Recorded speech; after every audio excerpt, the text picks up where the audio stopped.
A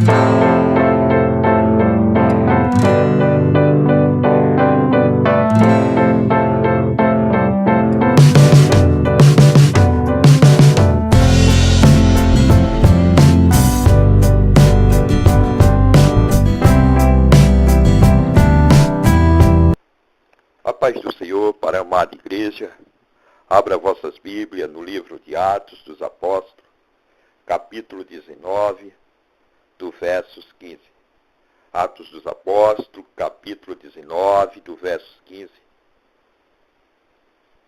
Diz assim a referência bíblica: respondendo, porém, o espírito maligno, disse: conheço a Jesus, e bem sei quem é Paulo, mas vós quem sois? Soberano Deus, eterno Pai, Criador do céu e da terra, Pai amado, assim, Senhor dos exércitos, tu tem a plena liberdade, Senhor, a ministrar ao nosso coração, Senhor. Fala de uma forma clara, de uma forma concisa, não o que nós queremos ouvir, Pai, mas o que vós quer tratar ao nosso coração esta noite. Assim já te agradeço, Senhor, em nome do Pai, do Filho e do Espírito Santo. E a igreja diz amém. Amados irmãos, tomando a liberdade que o Espírito Santo me concede de ministrar em cima deste texto, com o seguinte tema, que diz: caroneiros de unção. Eu quero ministrar hoje falando sobre caroneiros de unção. Olhando este tema, nós vimos dois grupos que existia antigamente e existe ainda hoje e se torna presente em nossas igrejas. Se torna presente em nossa sociedade, se torna presente em nosso meio. Mas antes de abranger este tema, de entrar nesta mensagem, eu gostaria de levar a uma história onde tudo se começa. Se começa quando Deus, o dono da glória, o que tem a glória, o que é a glória, ele olha e analisa e ele percebe que a sua glória não pode ser dada para todo mundo. Ele olha e analisa e sabe que a sua glória é dada só para aquelas pessoas das quais ele escolhe. Aquelas pessoas que são provadas, aquelas pessoas que são passadas pelo moinho, que são pisadas. Pois isto aconteceu há muito tempo atrás, até mesmo antes da sua criação, que somos nós. Quando ainda no espaço celestial, onde Deus assim habitava, existia um anjo que era o bambambam, que era o principal de todos os seus grupos angelical. Esse anjo com o nome de Lucifer, pois era ele que corrigia todo o coral celeste, era ele que assim atendia todos os outros anjos, mas ele cresceu no seu coração e despertou um desejo de querer que a glória dele fosse superior à glória do Criador. E querendo outra hora que colocasse um trono e queria sentar até mesmo ao lado ou em cima do trono do Criador.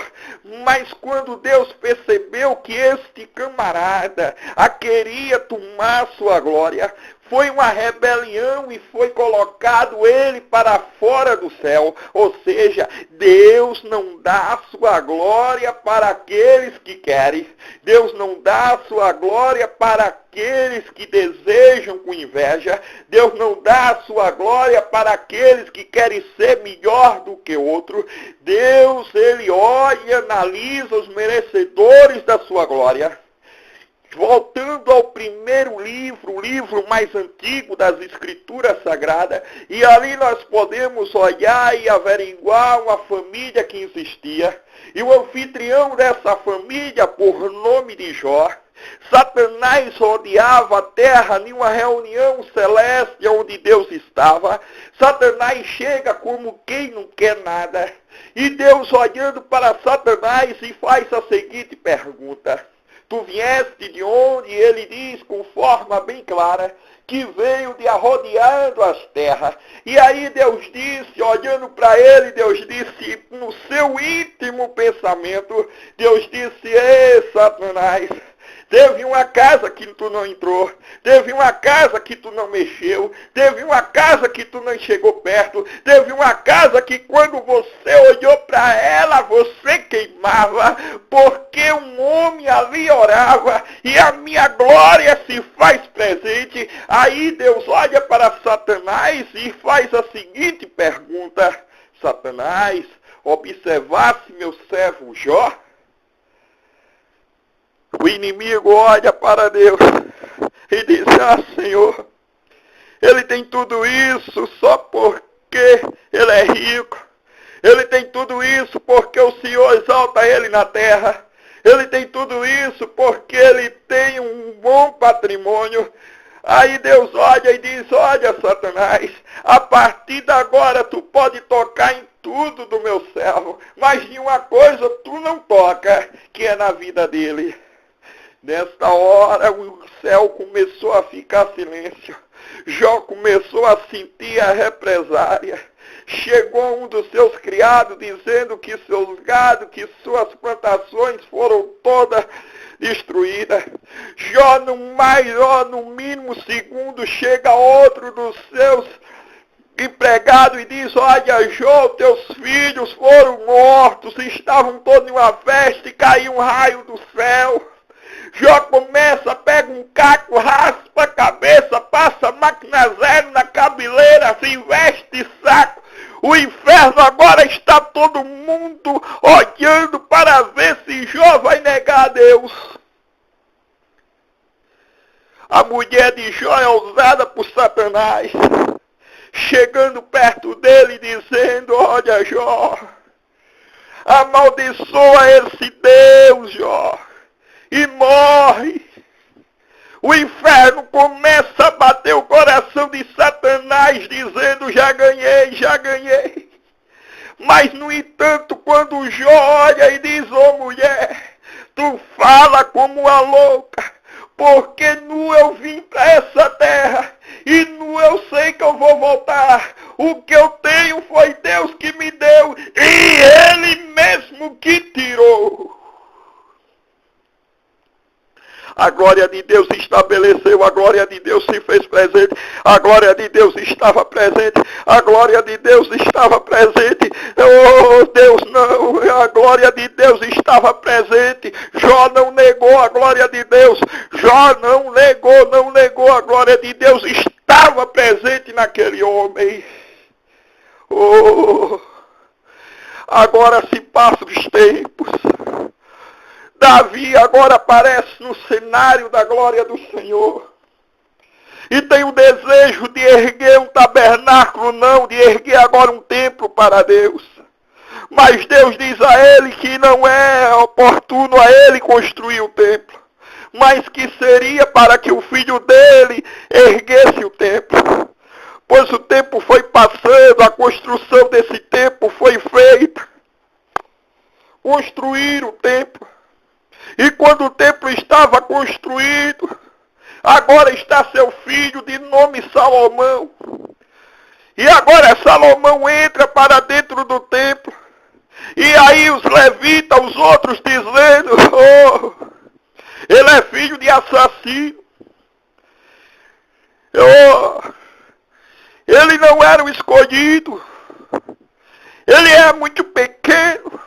Não é sacerdote, não é levita, o que é que ele está fazendo dentro do templo? Mas quando o rei Salomão agacha seu corpo, curva diante de Deus e começa a orar.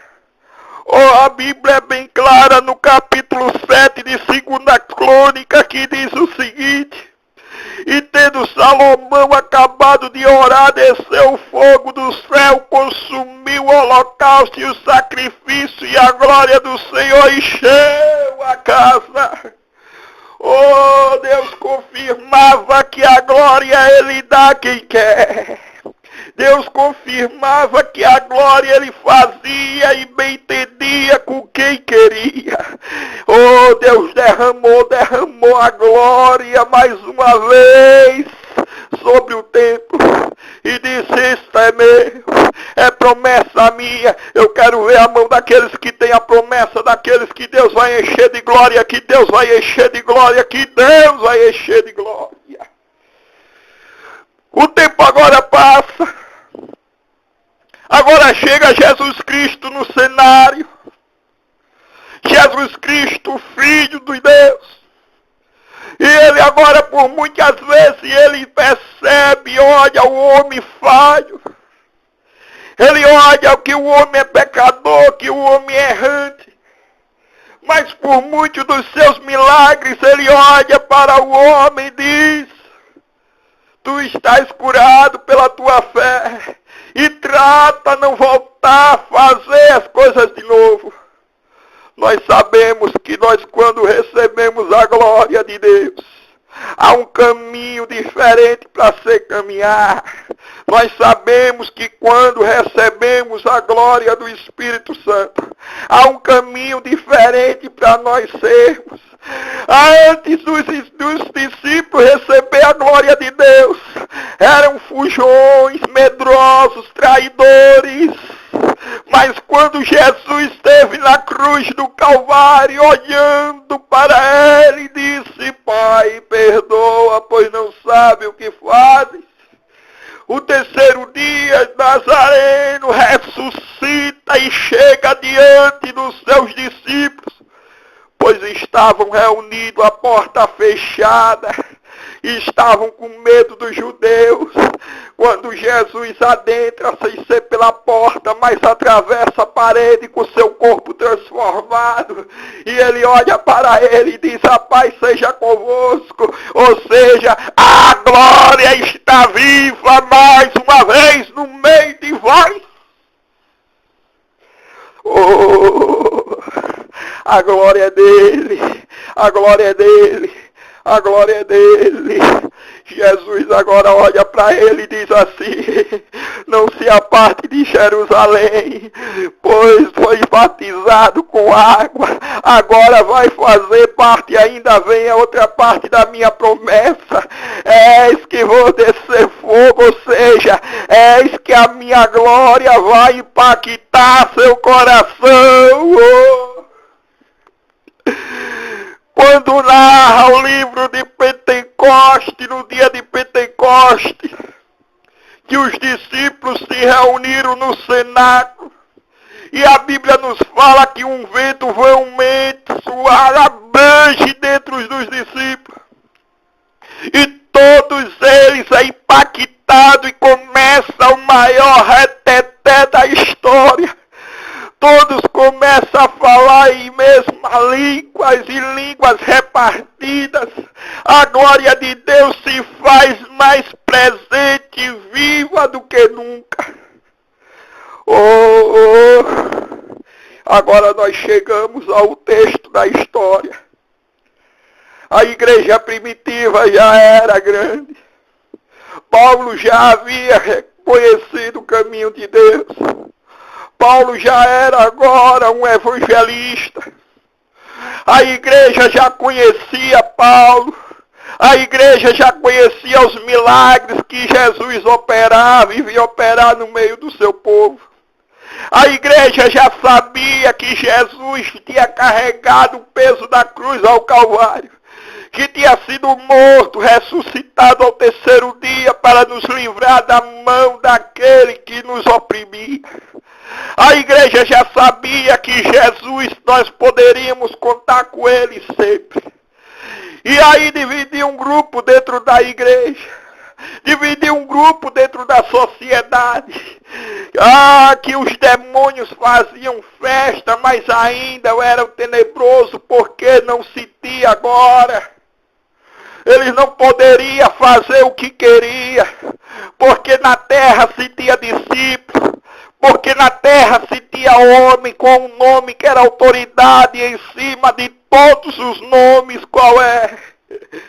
que pelo nome de Jesus de Nazaré expulsava demônio, que pelo nome de Jesus de Nazaré transformava a vida, que pelo nome de Jesus de Nazaré acontecia a mudança. Jesus não deixou o nome de Paulo, Jesus não deixou o nome de João, Jesus não deixou o nome de Pedro, Jesus não deixou o nome de nenhum dos apóstolos, mas Jesus deu autoridade a todos eles, a todos nós. Quando sereis invocado meu nome, eis que coisas grandes acontecerão. Oh. E agora estava ali um bando de fariseus. Oh, e esses fariseus agora, eles se diziam exorcista. Os demônios brincavam. E quando eles olharam, certo demoniado chegou perto dele, para que a palavra dele tivesse mais poder. Ele foi colocar um tempero que não retinha. Que a palavra dele tivesse mais força. Ele foi colocar uma pitada de sal onde não poderia. Ele disse: sai em nome de Jesus. Sai em nome de Paulo. O demônio olha para ele e pergunta a seguinte pergunta: Jesus eu conheço. Ele sabia que no tempo da criação foi Jesus. Foi o Filho de Deus, expulsou todo satanismo do espaço celeste. Satanás e seu grupo, suas legiões de demônios caíram. Ele sabia que Jesus era aquele que curava, era aquele que fazia, que estava presente no antes, no agora e no sempre. Ele sabia que Jesus é o alfa, é o ômega. Ele sabia que Jesus é aquele que vai vir montado no seu cavalo branco. Da sua boca uma espada afiada vai sair. Na sua mão um cedro de ferro. Nas suas coxas está escrito lá: Rei dos reis, Senhor dos senhores. Então o demônio certamente, obviamente, com toda a convicção, ele diz: eu conheço esse Jesus. Pois é ele que vai nos dar sentença, nos aprisionar e colocar no lago de fogo. Paulo também, eu até sei quem é. É aquele escolhido que Deus deu a unção também a ele. É aquele homem que Deus derramou a glória sobre ele. É aquele que Deus chamou do meio do nada, levantou, eu sei quem é Paulo.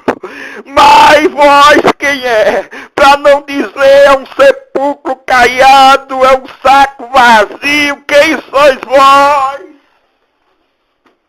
Eu quero dizer desde agora que a unção que Deus dá sobre a vida de um, não pode outro pegar carona na unção de ninguém. Caroneiros de unção não tem autoridade para expulsar demônios.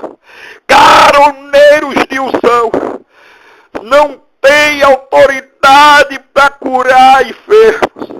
Caroneiros de unção não tem autoridade e ousadia para pregoar a palavra do Senhor. Caroneiros de unção não tem o céu no seu louvor. Caroneiros de unção, oh, Deus está tirando do meio da sua congregação os caroneiros de unção e está renovando com unção caída do céu seus escolhidos. Levanta a mão para receber, levanta a mão. A glória de Deus está sendo poderosa, derramando sobre toda a sua congregação. Deus escolhe, Deus capacita, Deus olha agora e vê, Ele chama e certifica, Ele dá a glória dele para quem Ele quer, Ele dá a glória dele e derrama em quem Ele quer. Caroneiros de unção, a partir de hoje, teu ministério está acabado.